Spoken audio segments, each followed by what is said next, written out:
Assalamualaikum warahmatullahi wabarakatuh. Perkenalkan, nama saya Ifdatur Rahman dengan NIM 444320012 dari kelas 4A. Di sini saya akan menjelaskan materi tentang kromatografi lapis tipis. Nah, apa sih yang kalian ketahui tentang kromatografi lapis tipis?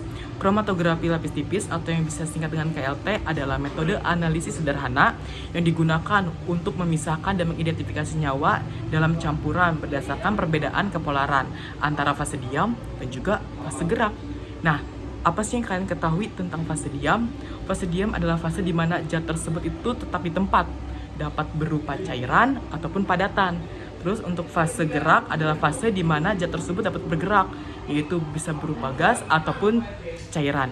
Nah, teknik ini itu dapat digunakan untuk mendeteksi senyawa pada bahan seperti ekstrak tanaman ataupun tumbuhan, terus juga bahan pangan, obat-obatan, ataupun dari produk kimia. Terus selanjutnya ada struktur dari KLT. Yang pertama itu ada plat PLT. Plat PLT itu biasanya dari aluminium, kaca, ataupun juga dari plastik.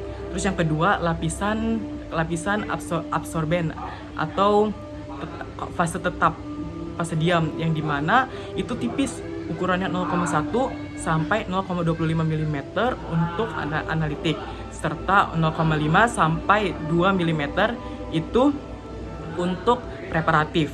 Nah, umumnya itu silika gel, terus yang kedua itu ada alumina, terus yang ketiga ada selulosa. Terus abis itu fase gerak, di mana fase gerak ini itu mengalir naik karena ada aksi dari kapiler. Nah, biasanya itu pelarut ataupun campuran pelarut. Abis itu ada wadah pengembang, di mana kamber itu tertutup, teman-teman. Terus tertutup, terus lalu dijenuhkan dengan uap pelarut dengan kertas saring. Terus abis itu yang terakhir itu ada titik sampel, di mana tempat sampel itu mengalir yang diteteskan, tempat pelarut sampel diteteskan. Abis itu ada prinsip dasar dari KLT atau kromatografi lapis tipis. Prinsip dasarnya itu adalah memisahkan komponen campuran dengan berdasarkan mobilitas dari dua fase tersebut yang tadi sudah dijelaskan, yaitu ada fase diam dan juga fase gerak. Nah, untuk fase diam itu bisa disebut dengan stasioner, adalah berperan untuk memberikan perbedaan karena adanya interaksi senyawa, teman-teman. Interaksi senyawa yang memberikan variasi nilai RF. Nah, untuk mencari nilai RF ini, teman-teman, itu kita ada rumusnya. RF itu adalah retensi dari faktor. Untuk mencari nilai RF itu rumusnya jarak yang ditempuh zat pelarut dibagi oleh jarak yang ditempuh pelarut. Nah, seterusnya ada fase gerak. Fase gerak adalah fase yang dimana dimanfaatkan itu untuk membawa senyawa dan juga adanya interaksi antara zat dan juga komponen dalam suatu sampel yang diteliti, yang dianalisis, dan juga yang analisis dengan menggunakan biokimia ataupun analisis kimia.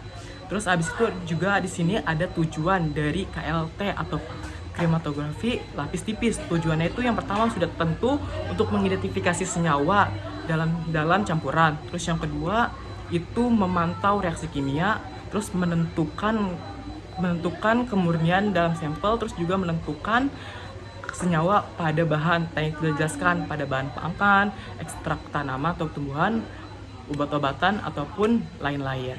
Terus untuk kelebihan dari KLT sendiri itu yang pertama biaya operasional yang murah, terus prosedur yang sederhana, terus habis itu untuk volume pelarutnya itu tidak memerlukan banyak dan mudah untuk tadi itu, yaitu preekstraktif, sampelnya itu mudah.